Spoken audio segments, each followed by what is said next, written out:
and welcome back. Welcome in if you're new. Today we're going to be cleaning my kitchen again, this time a little more intensely than usual because, as you can see, it is in an absolute state right now.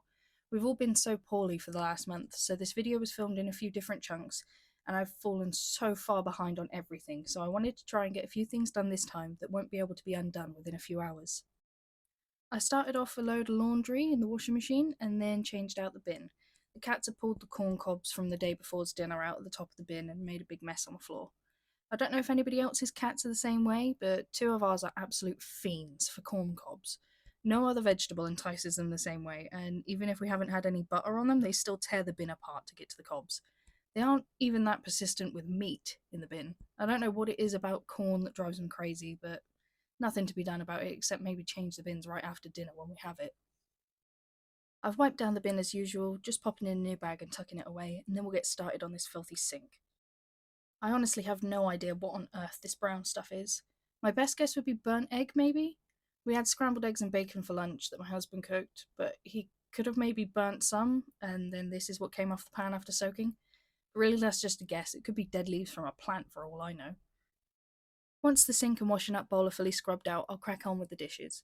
I would say that it's built up again because of being poorly, but honestly, it always builds up whether I'm ill or not. I really struggle with household upkeep, and as much as I am trying, I'm going to keep struggling. And hopefully, the struggle will eventually transition into a regular routine instead of an uphill battle every day, but we're not there yet. I hope that you can put this on and clean along with me today. Use me as a virtual body double if you can. I know that's what I like to do when I'm cleaning. As I've been using my phone to film lately, I've been bringing my Nintendo Switch along with me, watching cleaning videos and YouTube podcasts on that instead. It really helps me to have someone to follow along with whilst I'm getting things done. Helps to take my mind off the task itself entirely and stops me from getting stuck on how boring or monotonous these cleaning tasks can be. A channel I've been watching and loving lately and do highly recommend is Remi Clog. She's another British cleaning channel that isn't living in a perfect house, and she gives the full commentary the entire way through her videos. That's what's inspired me to do more voiceover through my own videos, because hers have helped me so much, and I really want to give other people the same help if I can. I'm going to link her channel in the description, so if anybody wants to, they can hop over there and check out her channel too. I thought that I would try a new camera angle for this lot of dishes, more of an over-the-shoulder look really. I don't know how I feel about it, but I thought that it helps to not make every video feel identical. Let me know in the comments if you prefer this viewpoint, or if you prefer my usual side-on view from the left, or if you want me to try something else entirely. If you're wondering what's in the windowsill there, there's a whole bunch of conkers and acorns from our autumn walks just spread out across the entire thing. Conkers are meant to help keep spiders at bay, and my daughter asked me to put the acorns up there as well, and as they're away from the baby up here, I figured why not. I think the conkers have been working pretty well to keep the spiders out of this window though. Haven't seen any inside since putting them up there. I really don't like spiders. I know that they help get rid of flies in the summer, and I just about tolerate them in the bathroom the rest of the year. But if they get to a scary size or they leave their dedicated spider allowed zone in the bathroom, I get my husband to take them outside. We have a little plastic bug catcher device that you just put over them and then slide the bottom in with a toggle, and it scoops them up nicely without killing them, so you can get them into the garden without faffing around with cups and card. I didn't realise until watching this back and doing the voiceover just how much of the screen my shoulder was blocking there. I'm sorry, this is all a learning curve and hopefully we'll get there soon enough. I do love how big of a difference just doing the dishes can make to the kitchen's overall appearance. Quite a lot of the time it's just about the only thing I can manage to get done before I need a break, and as anyone with ADHD will tell you, a break is momentum's worst enemy. A little sit down turns into a full big rest really fast, and it's so hard to pick back up and carry on afterwards. Now that I'm finally done with the dishes, I'm just cleaning off my panini grill. We had bacon and egg toasties with that scrambled egg and bacon, and even though the bacon had been cooked on the hob before going into the sandwiches, they still got grease all over the machine when they went in, so I had to clean the entire thing. I got out some toothpicks to get into the grooves around the edges. I haven't ever actually fully cleaned this like this, as I normally just remove the plates and clean those, and I don't really ever have a reason to clean the actual machine. I guess I was also scared of cleaning the machine itself in case I broke something, but it wasn't as hard as I thought it would be. Like, I've never noticed before that the hinges were dirty, but I got over my fear of breaking it and figured if it couldn't handle being cleaned properly, then it has no place in my home. Luckily, it's held up well since finishing this clean and hasn't rusted apart or exploded, so that's a bonus. I did clean this whole thing using kitchen roll rather than a cloth because of the grease. I find that I flip between cloths and kitchen roll quite a lot. I don't like this kitchen roll though, it's really stiff and not very absorbent compared to the one we normally get, but our usual one was out of stock on our subscribe and save, and this was the replacement, but I am regretting choosing it now. I also got this crevice brush from Amazon. It's really good at cleaning and all those little fiddly bits that I couldn't get the toothpick to clean properly. Just going to finish this thing off by wiping away all the residue from the degreaser I used.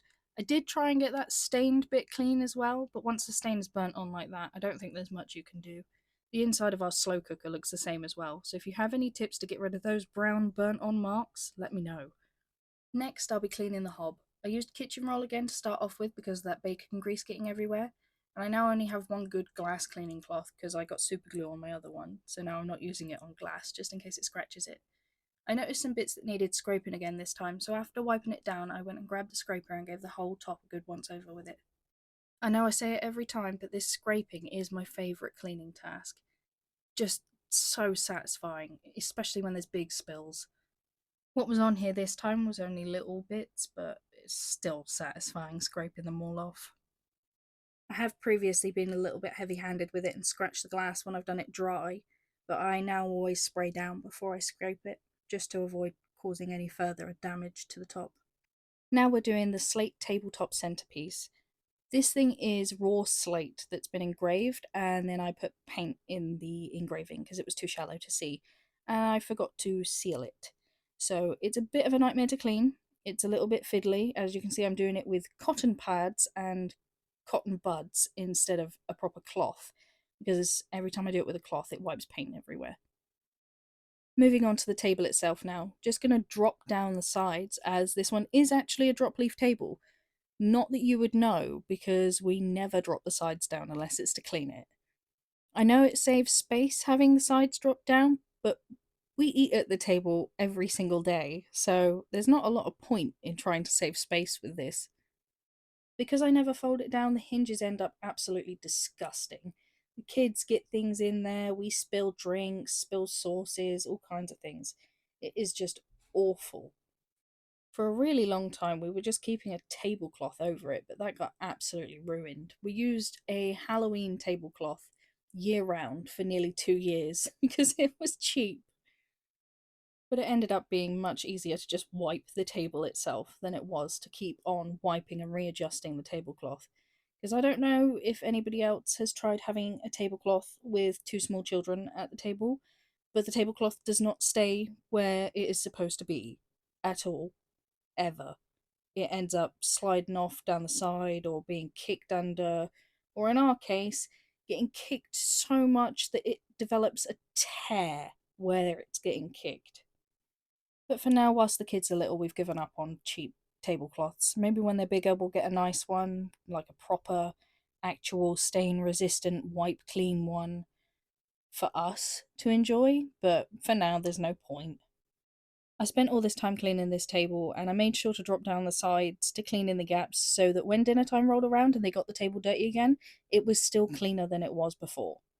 I didn't want this to all be for nothing, and especially after being so poorly I could barely get up. I really wanted to make sure that the kitchen got cleaned properly. Now just going along the very edge pieces and giving the top a final wipe down. There's always those little bits around the edge, especially after we've had broccoli for some reason. That seems to stick to everything.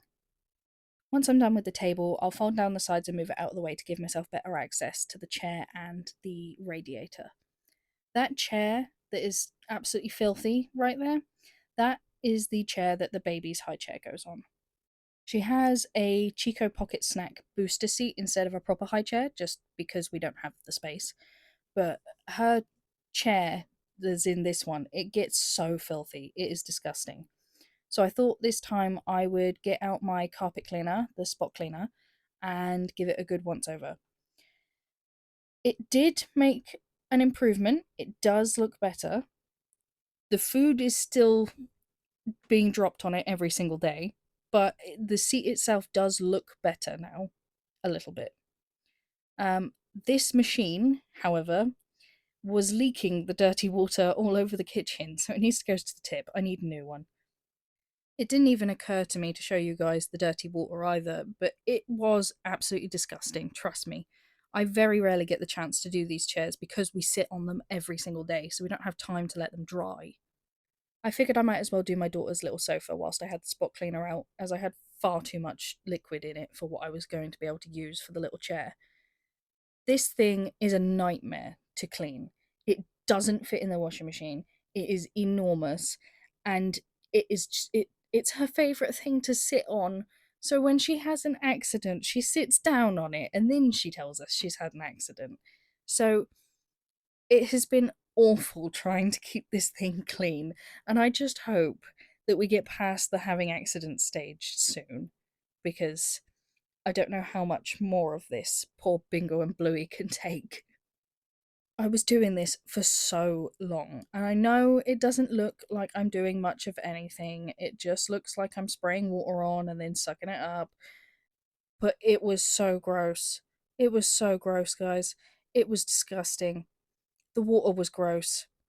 I did the front, I did the sides. I didn't do the very bottom because I didn't want to flip the clean top over onto the dirty floor. But yeah, it was grim. Now I'm going to do the top wooden bit of this chair. Also, another thing that I never really fully deeply clean. I give it a wipe down every day after I've cleaned the baby's high chair, just where her hands have touched. But I don't fully clean it like this. I did do a whole big scrubbing of that carved bit with my crevice brush.